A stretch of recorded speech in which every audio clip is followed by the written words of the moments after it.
Good morning everyone. গতকাল রাতে আমরা বেশ দেরি করেই হোটেলে চেক ইন করেছি। আমরা মার্কেটে কোনো কাজে বেরোলে বরাবরই এরকম সারাদিনের কাজটা সেরে আমরা অনেকটা দেরিতেই হোটেলে চেক ইন করি। তা গতকাল রাতে আমরা চেক ইন করেছিলাম প্রায় রাত্রি 8:15 নাগাদ। বুঝতেই পারছো সবাই যে আমাদের হোটেলের চেক ইন টাইম থাকে সকাল 10টাতে, আমরা ঢুকেছি 8টা বা তারও পরে। তো আমরা ঢুকে হোটেলের বাইরের ভিউটা এতটা লক্ষ্য করিনি, যেটা আমরা সকালে উঠে লক্ষ্য করলাম। দীঘা রেল স্টেশন এবং দীঘাতে যে পুরীর আদলে যে মন্দিরটা হচ্ছে, এই দুটোর মধ্যবর্তী জায়গাতেই আমাদের হোটেলটা। অর্থাৎ আমাদের একদম সামনে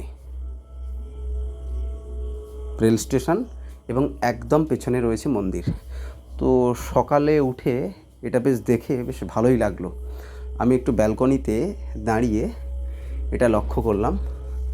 তার সঙ্গে সঙ্গে আমার যে বাকি কলিগসরা ছিল তাদেরকেও আমি বললাম, তো তারাও এটা খেয়াল করেনি, তাদেরও ডেকে দেখালাম, সবারই ভালো লাগলো।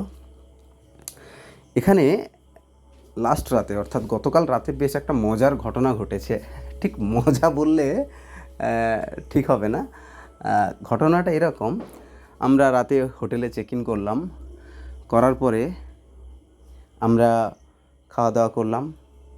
আমাদের 3টে রুম বুক ছিল, তো যে যার রুমে চলে গেছে। নেক্সট দিন যেহেতু ভোটের রেজাল্ট ছিল, অর্থাৎ আমরা চেক ইন করেছিলাম জুনের 3 তারিখ, তো আমরা যে যার টিভি দেখতে ব্যস্ত হয়ে গেছি, বিভিন্ন জিনিসগুলো দেখছিলাম।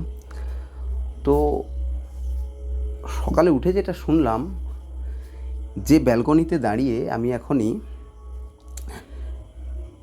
ফটো তুলছিলাম মন্দিরের, ওটা আমাদের অ্যাকচুয়াল রুমের পেছনে একটা ব্যালকনি, বেশ বড় ব্যালকনি। ওটাতে যাওয়ার জন্য একটা স্লাইড ডোর আছে কাঁচের, যেটাকে আমরা ওপেন করে ওটাতে যাই। তো বস কী করেছেন, আমার সঙ্গে যে আমার বস ছিলেন, দেখতেই পাচ্ছ আমাদের বস বসে রয়েছে এখন ব্রেকফাস্ট করার জন্য। তো উনি ওদিকে গিয়ে প্যানেলটাকে বন্ধ করে দিয়েছেন। উনি স্মোক করতে গেছিলেন, তো আর শেষ করার পর উনি আর রুমে আসতে পারেননি, আটকে গেছেন, কারণ প্যানেলটা বাইরে থেকে আর খোলার কোনো জায়গা নেই। উনি বহু রকম চেষ্টা করলেন, ফোনটাও সঙ্গে নেই, উনি ফোন নিয়ে যাননি ওদিকে ব্যালকানিতে। তো উনি প্রত্যেককে নাম ধরে ডেকেছেন, আমাকে ডেকেছে, আমার সঙ্গে যে আমার আরও 2জন কলিগস ছিল তাদেরও ডেকেছে, কিন্তু আমরা কেউ শুনতে পাইনি, কারণ আমাদের রুম সবার বন্ধ। আর উনি একদম রয়েছে ব্যালকনিতে পেছনের অংশে। ওনার যে রুম আমাদের প্রায় 2টো রুমের পরে, কারণ আমরা পরপর রুমগুলোতে ছিলাম। উনি সবার নাম ধরে ডেকেছেন, কিন্তু আমরা কেউই শুনতে পাইনি। উনি বাইরে থেকে গ্লাসের যে প্যানেলটা ছিল ওটাতে লাথিও মেরেছেন বেশ কয়েকবার, তাতেও আমরা কিছু শুনতে পাইনি। উনি তো এক প্রকার 10 মিনিট 15 মিনিট পর্যন্ত খুব ঘাবড়ে গেছিলেন যে ওনাকে হয়তো এভাবেই সারা রাত বাইরে কাটাতে হবে।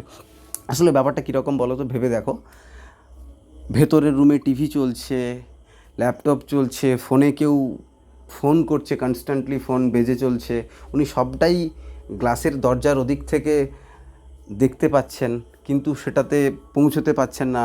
রুমের মধ্যে এসি চলছে, আর ওনাকে সারা রাত এই বারান্দাতে মশার কামড় খেয়ে কাটাতে হবে, এইটা ভেবে উনি আরও বেশি ঘাবড়ে গেছেন। তো প্রায় 15-20 মিনিট আটকে থাকার পরে উনি জোরে জোরে চিৎকার চেঁচামেচি শুরু করেছেন, তবু কিন্তু আমরা কেউ শুনতে পাইনি। শুনতে পেয়েছে কে? হোটেলের যে সমস্ত স্টাফরা থাকে, ওদের যে রুম, ওদের যে থাকার যে জায়গাগুলো, সেগুলো হোটেলের পেছনের কোনো একটা জায়গাতে, তো ওরা শুনতে পেয়েছে। এবং আমরা রয়েছি প্রায় 6th ফ্লোরে, সেখান থেকে উনি চিৎকার করে করে বলছেন যে এরকমভাবে আমি আটকে গেছি। তো ওরা সেই অবস্থাতে এসে হোটেলের রিসেপশানে ইনফর্ম করে।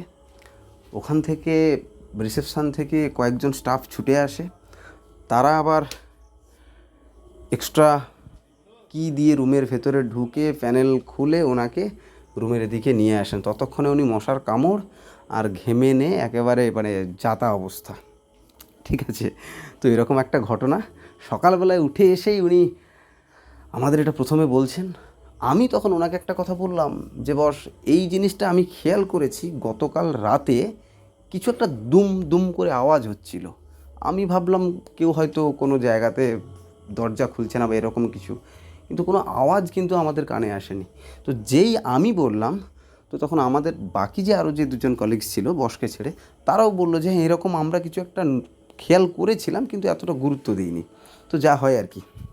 হ্যাঁ, তো বলতে বলতে তোমরা এটা দেখতে পেলে আমরা সকালে উঠে একটু ব্রেকফাস্ট করলাম, এগুলো আমাদের কমপ্লিমেন্টারি ছিল। তো আমরা ব্রেকফাস্ট করার পরে একটু সমুদ্রে বেরোলাম, বাইরের থেকে একটু মাটন কিনে নিয়ে এসে রান্না করলাম, দেন হোটেলেও এখানে খাওয়া দাওয়া করলাম। নেক্সট আমরা একদম শেষ মুহূর্তে চলে এসেছি। হ্যাঁ, অর্থাৎ আমাদের নেক্সট ডের আমরা যেদিন ওখান থেকে চেক আউট করবো। Thank you.